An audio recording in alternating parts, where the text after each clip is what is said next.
2026వ సంవత్సరం పరాభవనామ సంవత్సరం ఏప్రిల్ నెల 11వ రాశి కుంభరాశి. ఈ కుంభరాశికి ద్వితీయంలో శని వచ్చాడు. ఏనాడు శని 6 సంవత్సరాలు గడిచిపోయింది. ఇంకా సంవత్సరంన్నర ఉన్నది. అయితే శని ద్వితీయంలో కుంభానికి శని ధనాధిపతి అవుతాడు, ధనాన్ని రక్షిస్తాడు. ఇంతకుముందు మీరు చేసిన అప్పులన్నీ కూడా తీరిపోతాయి. ఈ కుంభరాశికి అంతా మంచిగా జరుగుతుంది. బుధుడు బాగున్నాడు, వ్యాపారం బాగుంటుంది. ద్వితీయంలో బుధుడు ఉండడం చాలా విశేషం. రవి బాగున్నాడు, మీరు చెప్పిన మాటలన్నీ బాగా అందరికీ నచ్చుతాయి. మీరు ఏ పని చేసినా చేయగలుగుతారు. శుక్రుడు బాగున్నాడు, వ్యాపారం మరి వివాహాలు శుభకార్యాలు జరుగుతాయి. గురువు బాగున్నాడు, విద్య ఉద్యోగం మరి విదేశీయానం ఇవన్నీ కూడా బాగున్నాయి.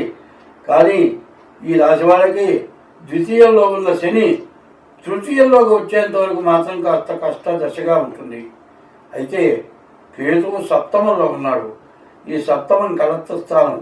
ఈ కళత్ర స్థానంలో కేతువు ఉండటం వల్ల చాలా ఇబ్బందులు కలగడానికి బాగా అవకాశం ఉంది. రాహుకేతువుల మధ్యలో గ్రహాలు పడ్డాయి. రాహువు బాగాలేడు, కేతువు బాగాలేడు. కాబట్టి ఈ కుంభరాశి వాళ్ళ పరిస్థితి కూడా చెప్పాలంటే పూర్తిగా బాగాలేదు. కాబట్టి ఈ రాశి వాళ్ళు తప్పనిసరిగా జాతకం చూపించుకోవాలి. తర్వాత ఈ కుంభరాశి వాళ్ళు ప్రతిరోజు కూడా శివాలయానికి వెళ్ళి శివాలయంలో చండీ ప్రదక్షిణ అనేది చేయాలి. మారేడు గ్రహాలతో ఈశ్వరుడు పూజించాలి. నవగ్రహాల గుళ్ళో రోజు ప్రదక్షిణ చేయాలి. ప్రతి శనివారం శనికి అభిషేకం చేయించుకోవాలి. ఇట్లా చేయటమే కాకుండా ఎప్పుడు కూడా కొన్ని మహాపాపాలు ఉన్నాయి. తెలియకుండా చేసే పాపాలు మహాపాపాలు.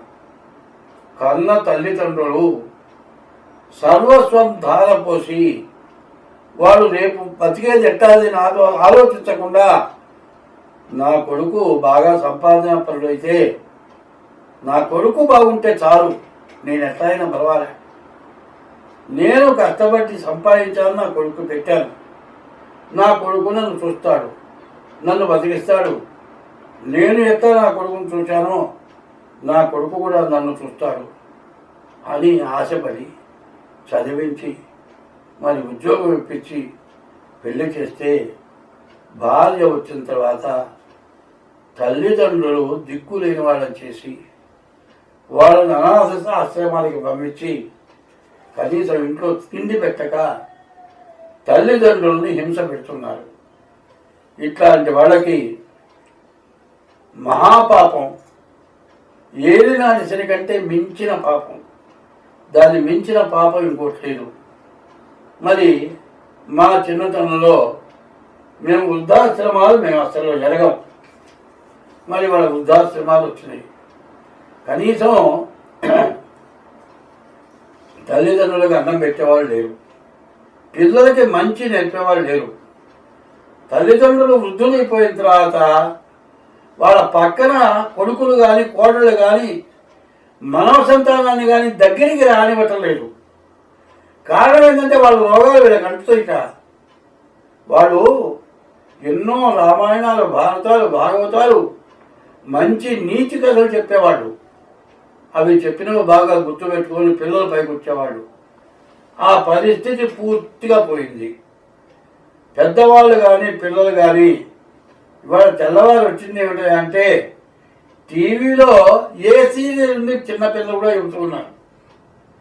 మాటలు రాని వాళ్ళు కూడా పిల్లలు ఏ సినిమా వచ్చింది, ఏ సినిమాలో ఏ యాక్టర్ ఎట్లా చేశాడు, ఇవి బాగా నేర్చుకుంటున్నారు. మరి ఈ పరిస్థితులు బాగుపడే లక్షణాలు ఎక్కడా లేవు. చెడిపోయే అవకాశాలు పూర్తిగా వచ్చేసినాయి. సినిమాల్లో కూడా మరి ఈ మధ్య రకరకాలైన వ్యంగ్యం, నోటితో మాట్లాడకూడని మాటలు, భార్యాభర్తలు ఉండగా మాట్లాడుకునే మాటలు అందరికీ తెలిసేటట్టుగా మన యూట్యూబ్లో వచ్చేస్తున్నాయి, సెల్లోకి అన్నీ వస్తున్నాయి. దీనివల్ల మంచి కంటే చెడు పెరిగిపోయింది. మనకు ఈ సెల్ ఫోన్లలో రామాయణం, భారతం, భాగవతం, అన్ని రకాల పద్యాలు అన్నీ ఉన్నాయి దాంట్లో. వాటిని నేర్చుకుందామనేది లేదు. కనీసం తెలుగు చదవడం చేత కాదు. ఈ పరిస్థితుల్లో అందరూ భ్రష్టపట్టిపోతున్నారు. కాబట్టి ఈ కుంభరాశి పరిస్థితి మాత్రం చెప్పాలి అంటే ఇంకా 6 మాసాలు మాత్రం చాలా జాగ్రత్తగా ఉండాలి. మళ్ళీ ఇప్పుడు కూడా ఈ ద్వితీయానికి వచ్చిన శనికి 19,000 శనికి జపం చేయించుకొని నల్ల నువ్వులు దానం ఇవ్వాలి. తర్వాత డేట్ ఆఫ్ బర్త్ ద్వారా జాతకం చూపించుకోవటం చాలా అవసరం.